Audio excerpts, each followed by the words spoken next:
So first things first, misogyny.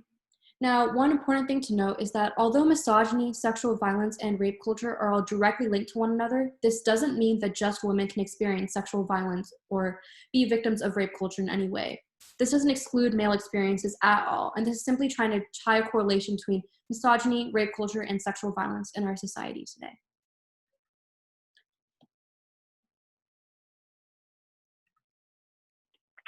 Just realized I was muted, sorry. So a survey was conducted and it found out that over 81% of women have been catcalled, groped, yelled at, or harassed. Women receive comments all the time on our appearances, such as if we wear revealing clothes, we are asking for it. But if we are wearing modest clothing, we are prudes. We are told at a young age to smile and look pretty, and most of the time we don't realize it when people are being misogynistic, because it is such a social norm nowadays, because we grow up hearing these things and we're so used to hearing it. Women are also told that we are too emotional or weak to be leaders, and that's why most women are scared to take political routes, because we aren't seen there.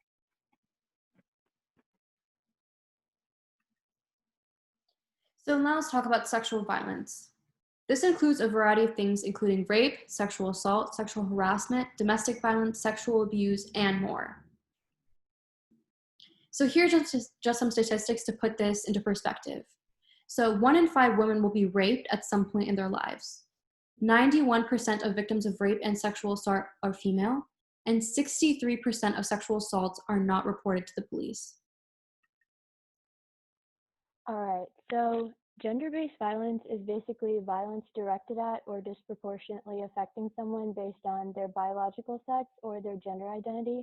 And all genders can experience gender-based violence, though women and girls are more likely to be affected worldwide because of power structures, since most countries around the world are based on a patriarchal power structure. And also, gender-based violence is a symptom of larger issues like misogynistic culture, which is very prevalent. There are 6 core types of gender-based violence: rape, sexual assault, physical assault, forced marriage, denial of resources and opportunities or services, and psychological and emotional abuse. And some causes of gender-based violence are harmful gender norms, scarcity of food, which may seem surprising, but there are statistical links, war and conflict, which is most directly linked with an uptick in forced child marriages, and also unequal power relationships. As I mentioned earlier, when it comes to a patriarchal structure, there are imbalances of power that will lead to gender-based violence. So rape culture basically normalizes sexual violence in ways that are harmful to all members of our society. I'm going to go over some of the examples of rape culture. The first is victim blaming, and this occurs when the victim of sexual assault is held entirely or partially at fault for what happened to them. Examples of this is saying the person was wearing something that was too revealing, whether it's a short skirt or a very short top. This could also be saying the person asked for it. This makes it much harder for the victim to come forward, and it's also very degrading. And this reinforces what the abuser was saying, and this also takes their side. And it makes it much harder for the victim to want to say anything because they feel like they are the reason that this happened to them. And we can combat this by being supportive of someone who comes forward and speaks up, because it is not very easy to do. The second is gender roles. So women are usually seen as submissive and men are dominant, but we need to get that mentality out of our heads, and we need to see that each person in a relationship is equal. And this is important because each person needs to give consent for these kinds of things. The next is slut shaming. So this is the act of stigmatizing a woman for engaging in behavior judged to be sexually provocative. People could be aware that they're doing this, or they could also not be aware that they're doing this.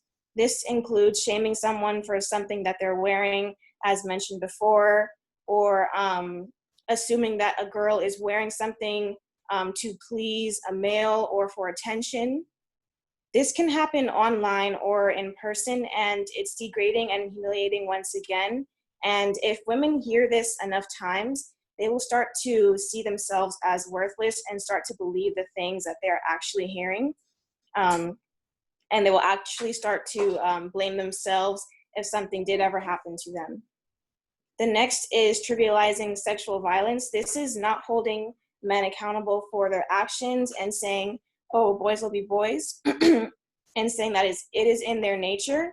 And to combat this, we need to teach everyone, but especially boys at a younger age, that they need to ask for consent, give people privacy and physical space, and to resist the urge to act on someone.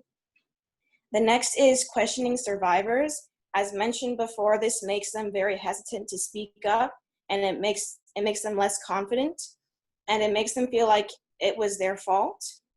And lastly, pop culture normalizes a lot of the things that I'm saying that I've already said, including songs and movies.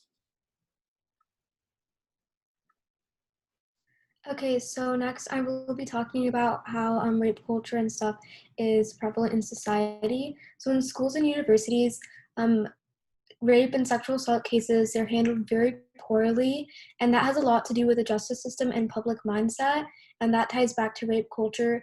Victims and survivors have a hard time reporting because of how law enforcement doesn't take appropriate action to handle these cases, and because of the stigma around these things. And you'll often hear things that blame the victim, such as phrases like, she was asking for it, she was drinking, and stuff like that. And so one example of that is the case with Brock Turner. He raped and sexually assaulted Chanel Miller, and he got sentenced to 6 months, 3 years of probation, and he had to register as a sex offender for his entire life. But he was let out after 3 months. And so that kind of shows you how a woman's value and how our rights are determined by how it affects a man. And victims and survivors, their experiences are not taken seriously, and attackers are not held accountable for their actions. In the military, you can see with an example of Vanessa Guillen, she was sexually harassed and murdered, and sexual harassment is not taken seriously, and victims are once again silenced. And studies have shown that about 25% of women in the military are sexually assaulted, and about 80% are sexually harassed. And in the workforce, HR, like human resources, is supposed to be the group that is preventing sexual harassment and assault, and they're supposed to be training their employees and like allowing for a safe space for employees. Oftentimes that's not what happens, because women are kind of told that they're the ones causing the problems, maybe by the way they're wearing, what they're wearing, or the way they're acting, and also because people don't really take HR seriously, and so all these issues are continued, and they're allowed to continue on. So yeah.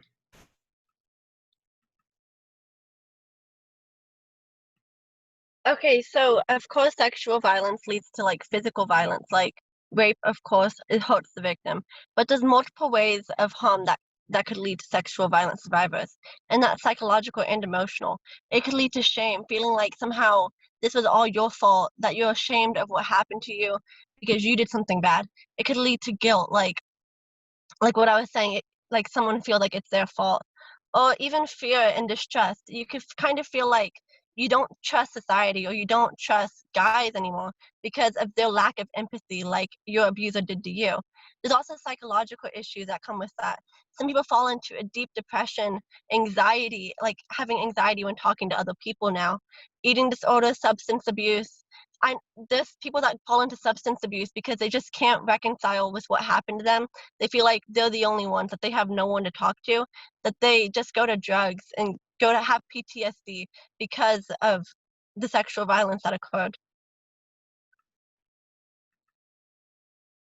So how are they all linked to one another? Widespread misogyny throughout our society encourages rape culture, which then leads to higher rates of sexual violence because this behavior is both normalized and accepted. Misogyny often causes men to believe that they're superior and that they can use sexual violence to exploit and dominate women because they often won't face the consequences for it. Culture often even ensures that survivors don't speak out about their experiences because they feel fear, guilt, and shame, and like it's their fault, or that they won't be believed if they come forward with their stories. Feminism isn't a dirty word. A lot of times people will think that feminism is about female supremacy or about ending being violent against men. However, feminism fights for women and men to be treated equally and receive the same opportunities in society. Feminism also fights for male survivors of sexual assault to come forward with their stories and to feel like they can express themselves freely in their society. Now that we have learned a lot about sexual violence, you might want to know how you can help the survivors. Some recommended phrases while listening to the stories are, "I believe you," and "It took a lot of courage for you to tell me about this." Many times people are scared to tell their stories because they feel they will be blamed or won't be believed. Our job is to support them and help them heal. Also, people have different responses to traumatic events, so the way they share their stories will vary. It's important to not mistake calmness as a sign that they're not a victim. The next phrase is, "It's not your fault and you did not do anything to deserve this."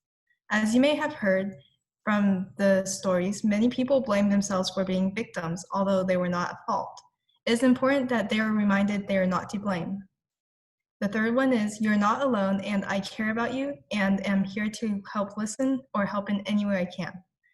Help the survivors so that they know you are always here to support them if they are willing to share their story. You can also remind them about service providers that they can turn to for support. The last phrase is, "I'm sorry this happened. This must be very tough for you, and I'm so glad you're sharing this with me." This is a great way to communicate empathy and understand that these events change the victims' lives greatly. There's no defined time it takes people to recover from sexual violence, so it's important we use these methods to show our continued support. First, you have to avoid judgment. A victim may struggle with the effects for a while, and it is important that we do not say phrases such as, "You've been acting like this for a while now," or "How much longer will you feel this way?" Check in periodically. This will show that you still care about the victim's well-being and believe their story. Know your resources. We may care, but we do not have the resources to tend to their health. Know resources you can recommend to the survivors, such as RAIN.org, which is Rape, Abuse, and Incest National Network, and the National Sexual Assault Hotline. If you know someone that has been sexually harassed, the most important thing is to listen and talk to them to help them heal. Disclosing their stories is a very hard thing to do, so we have to be supportive and non-judgmental. By sharing and talking about this subject like today, we spread awareness and a spark for change, allowing us to alter how we treat others and how they treat us. All right, so thank you guys for listening. We're going to go through and answer some of the questions that we got in your responses when you filled out the form, and then we're going to open up the floor to let y'all raise your hand, which is a feature on Zoom, and then we'll ask you to unmute yourselves and ask any questions or share whatever you may feel comfortable sharing. So first things first, Catherine, you can go ahead and address the very first one that we got in our Google response. Okay, so the question is, what is the correct response to insensitive comments and or jokes? And so with that, I think the best thing to do is to call the person that's making the joke. You have to call them out because they need to know that what they're doing is not okay and that it's not acceptable. It may be an uncomfortable situation to call them out, but that's the best thing to do because then they will know that this is not okay and it pushes them to stop. All right, thank you. Audra, you can answer the next, or talk about the next one. Okay, so someone mentioned holding authority accountable for not taking victims' pleas seriously and being upfront to people when you know that they are doing wrong things. So it's important to hold authorities accountable for those who did something wrong, because if not, the person will never learn from their mistakes and they will continue to act out thinking that this is okay. Next, being upfront to someone is also important, no matter how close they are to you or how much you don't want to mess up the relationship you have with them, because it's not only important to the victims that they've hurt, but it's important to them as well so that they can learn and then grow from this. All right, so next I'll be talking about someone who mentioned fake rape allegations. So fake rape allegations are very harmful and can actually ruin people's lives. However, the proportion of actual rape allegations that end up being fake is between 2 and 8% according to a recent survey. And compared to the over 60% of rape cases that aren't actually brought to the police, this is a very small number. Instead of immediately turning to blaming the victim or not believing them for coming out with their story, the best thing that we can do is support survivors and encourage them to share their stories. It's a much bigger issue that so many women feel unsafe sharing their stories and that they can't come out and be forward about what happened to them. And although fake rape allegations can ruin lives, they come at a very small proportion, and the majority of survivors do not make up these stories just for attention or for fun. I mean, for example, can you even name the person that Brock Turner raped? No, you can't, but you know Brock Turner. These women often receive death threats and other sorts of harmful violence towards them simply for sharing their stories. So fake rape allegations are not as huge of a problem as society may make them out to be. And what's a bigger problem is the fact that so many victims are silenced repeatedly. So next, Evelyn, you can talk about the next topic. So this question was on how coercion is rape. Sexual coercion is unwanted sexual activity that happens after being pressured in non-physical ways that include being worn down by someone who repeatedly asks for sex, being promised things that aren't true and to trick you into having sex, having someone threaten to end the relationship or spread rumors if you don't have sex with them, having an authority figure use their influence or authority to pressure you into having sex. In a healthy relationship, you never have to have sexual contact when you don't want to. Sexual contact without your consent is assault, and if you are coerced into agreeing, you cannot give legal consent to the activity. If the person trying to coerce you is in a position of power over you, such as a boss, landlord, or a teacher, it's best to leave the situation as quickly as possible. It might be difficult, but if you can report the person to someone in the authority, you are taking steps to stop it from happening again. Some possible verbal responses include, if you really care for me, you'll respect that I don't want to have sex. I don't owe you an explanation or anything at all. Or you must be mistaken, I don't want to have sex with you. All right, Sandhya, you can go next. All right, so the next question was, why should we always believe survivors? This ties in a lot with what Arushi said and what she said about fake rape allegations, which are very real and will occur. No, not the allegations aren't real, but the issue of fake rape allegation is very real. But the proportion of people that don't report like rape and sexual harassment is way higher because we stigmatize all these issues of rape and sexual harassment. And by believing survivors, you're more just doing a service to the person that has survived this horrible ordeal that's occurred to them. It's less about like hurting the accused, which is very should be, I mean, if the person is accused, they should have consequences, but it's more just about supporting the person who has confided something really harmful to you, and you need to make them feel heard. And that's the most important part of believing survivors and why we should believe them, because they've put themselves in a really vulnerable position when they tell you something like that, and they're very likely to be seen in a very negative light. I mean, we can see like Christine Blasey Ford, who came up against Brett Kavanaugh.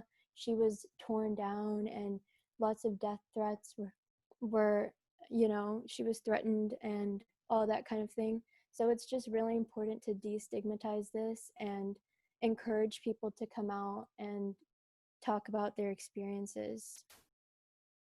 All right, Hannah, you can go next.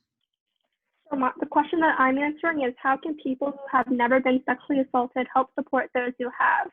So Evelyn kind of went over this already, but I'll briefly go over what she said. So the most important thing is that to support them. You have to let them know that they have your support, because a lot of times when people are going through this, they feel like they're alone and they have no one to turn to. So it's very important to support them.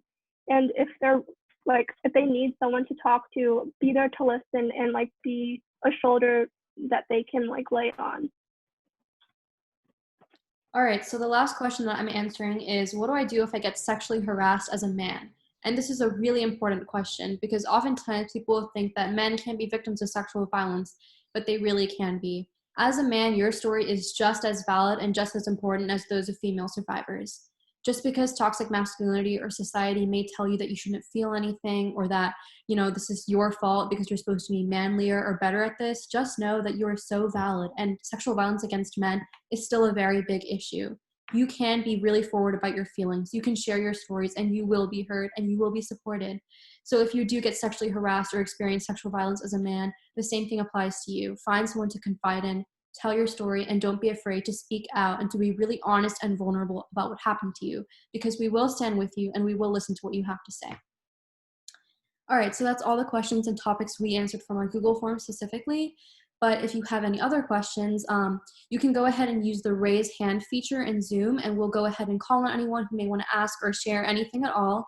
And yeah, that's basically it. We'll do that for around 5 minutes, and then we'll be ending it at around 4:35. All right, Victor, you can go ahead and unmute yourself. Okay, hi. So I just had a question concerning like people trying to deny the existence of any rape culture at all. So how would you go about like convincing them otherwise? Because I feel like if you don't convince them, then that just feeds into it, like continuing and continuing. Yeah, definitely. A lot of times people will be in denial that rape culture exists, but the best thing to do when you're talking to people like this is to help them get educated and give them resources to kind of learn about how rape culture is prevalent in our society, examples of it, and maybe how little things in their daily lives that they may not think about, like, oh, maybe in the workforce, women are experiencing sexual harassment almost every day, and telling them how oftentimes how commonplace it's seen as can make it seem so normalized, but helping people realize that these little things that we've taken for granted are actually examples of microaggressions and examples of rape culture in our daily lives, because denying it can often make the problem even worse, can make people think that there's nothing wrong with our society and like everything is okay. But the best thing to do is to be patient and to show people resources and how they can get educated and learn more about how rape culture is so prevalent in our society.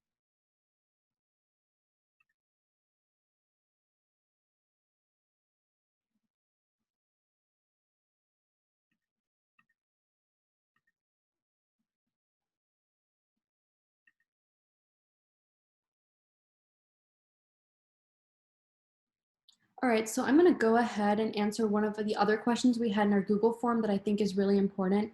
It's about the US Armed Forces. Do female officials put any effort in stopping sexual harassment on base? Basically talking about that, whenever it comes to the military, there are very high rates of sexual violence, both against men and against women.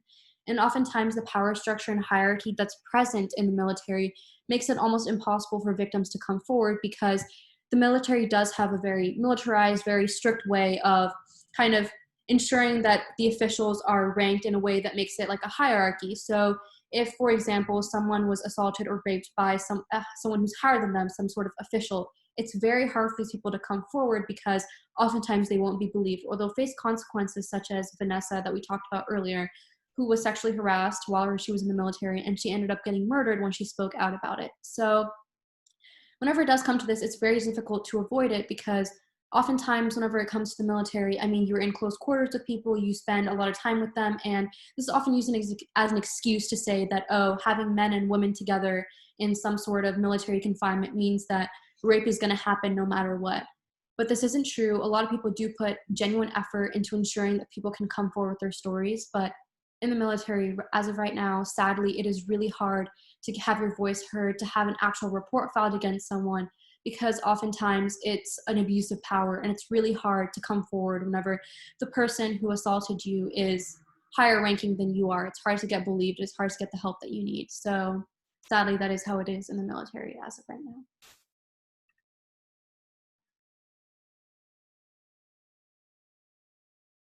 All right, Jacob, you can go ahead and ask your question.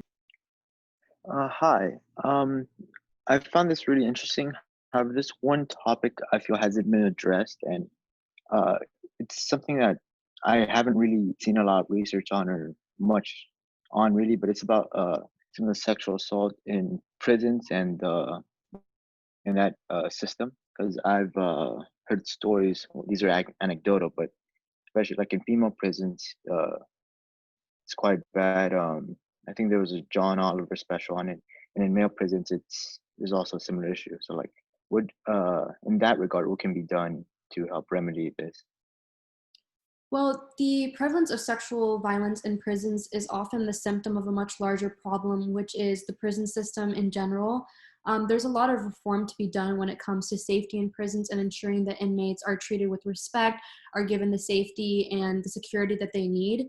And the prevalence of sexual violence is often just the result of the fact that people who are in prisons aren't often seen as real people. And like if their stories are told, it's kind of like, oh, they're in prison, like they kind of deserved it. But what we can do about this is to kind of reinforce the idea that all survivors are valid regardless of where they come from. It doesn't matter if the survivor is a low-income woman of color or someone who's in prison or some sort of person in any way who may not fit society standards. It's important to note that anyone who faces sexual violence is a survivor and is a victim, and their stories are really valid. And there's a lot of work to be done when it comes to putting an end to sexual violence in prisons, because in both male and female prisons, it is sadly very, very prevalent, simply due to the nature of prisons in general. So thank you for bringing that up. That's a really important